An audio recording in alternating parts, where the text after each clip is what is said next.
29 ऑगस्टला म्हणजे 2 दिवसांनी मेजर ध्यानचंदजी यांचा जन्मदिवस असतो, जयंती असते आणि त्यानिमित्तानं संपूर्ण देशभरामध्ये राष्ट्रीय क्रीडा दिन म्हणून साजरा केला जातो. आज याचंच औचित्य साधत देशाचे प्रधानमंत्री आदरणीय मोदीजींनी देशातील जवळपास 10 लाख तरुणांशी आज खेलो इंडिया संवादच्या माध्यमातून थेट संवाद आज साधला आणि त्याच्यातनं निश्चितपणे या आपल्या देशाला क्रीडा क्षेत्राच्या संदर्भामध्ये मागच्या 12 वर्षाच्या काळामध्ये जे काही उपलब्धी आपण आज पाहतोय की खूप मोठी क्रांती क्रीडा क्षेत्राची झाली, त्याबद्दलचा एक खूप चांगला संवाद घडून आला.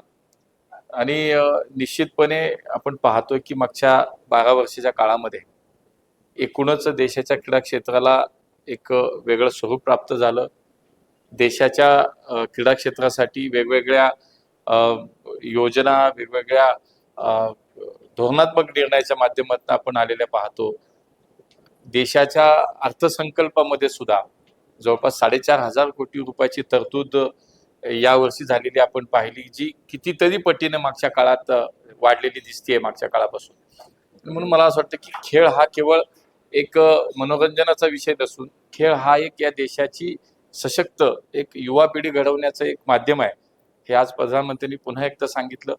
आणि त्यांनी हेच आवाहन तरुणांना केलं की शेवटी आज आपण 2030च्या राष्ट्रकुल स्पर्धेचं यजमानपद आपल्याला मिळालंय, 2036च्या ऑलिम्पिकचं यजमानपद आपल्याला मिळवण्यासाठी आपण प्रयत्न करतोय.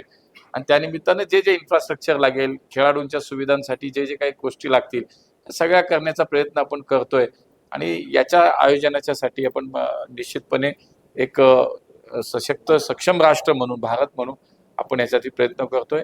आणि आज 10 लाख तरुणांनी या कार्यक्रमामध्ये सहभागी होताना निश्चितपणे या देशाची क्रीडा संस्कृती, क्रीडा वैभव याला एक मोठी परंपरा आहे आणि ती अधिक समृद्ध होईल. पुढच्या काळामध्ये क्रीडा क्षेत्राच्या माध्यमातून देशाचं नाव मोठं कसं करता येईल, जागतिक स्तरावरती एक क्रीडा क्षेत्रातलं एक अव्वल स्थान असलेलं देश म्हणून, मग ऑलिम्पिक असेल, राष्ट्रकुल असेल, एशियन गेम्स असेल, याच्यामध्ये अधिक प्रगती करत अधिक पदक आपण पुढच्या काळात प्रत्येक क्षेत्रामध्ये कसं मिळवता येतील. किंबहुना अजून एक माननीय प्रधानमंत्र्यांनी या ठिकाणी आवर्जून उल्लेख केला की 5 ते 15 वर्षाच्या या वयोगटातील आम्हाला मुलांना आता ज्या ज्या खेळामध्ये त्यांची रुची आहे, ज्या खेळामध्ये ते त्यांचं कौशल्य चांगला सिद्ध करू शकतील, अशा खेळांमध्ये त्या मुलांना पुढे आणण्याचं काम पुढच्या काळामध्ये आपल्याला निश्चितपणे करायचे. ऑलिम्पिकमध्ये ज्या ज्या गेम्स आहेत त्याच्यामध्ये कितीतरी खेळ असे की जे आपल्याकडे खेळलेच जात नाहीत. त्यामुळे आपण पदक मिळवताना जेव्हा आपण इतर देशांच्या तुलनेमध्ये खूप कमी असतो, त्याचं कारण एक आहे की ऑलिम्पिकमध्ये असलेल्या सगळ्या गेम्स आपल्यामध्ये खेळले जात नाहीत, त्या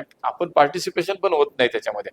आणि म्हणून या खेळांवरती अधिक लक्ष केंद्रित करून ऑलिम्पिकमधल्या सगळ्या खेळांमध्ये आपला देश पुढच्या काळामध्ये सहभागी कसा होईल, त्याच्यात आपला सहभाग निश्चित होण्यासाठी जे जे म्हणून काय करावं लागेल ते भारत सरकार म्हणून, भारताचं क्रीडा खातं म्हणून, क्रीडा मंत्रालय म्हणून असेल, ते आपण सगळे मदत करू, हे आज प्रधानमंत्र्यांनी देशाच्या 10 लाख तरुणांच्या समोर सर्वांना आश्वासित केले. मला असं वाटतं की खूप मोठी आजची जी काही आजचा जो काही संवाद होता, मला असं वाटतं भारताच्या क्रीडा वैभवाला, क्रीडा संस्कृतीला पुढे नेणारा एक सशक्त क्रीडा धोरण पुढच्या काळामध्ये अधिक चांगल्या पद्धतीने राबवण्याचं मला असं वाटतं, हा त्या दृष्टीने आजचा कार्यक्रम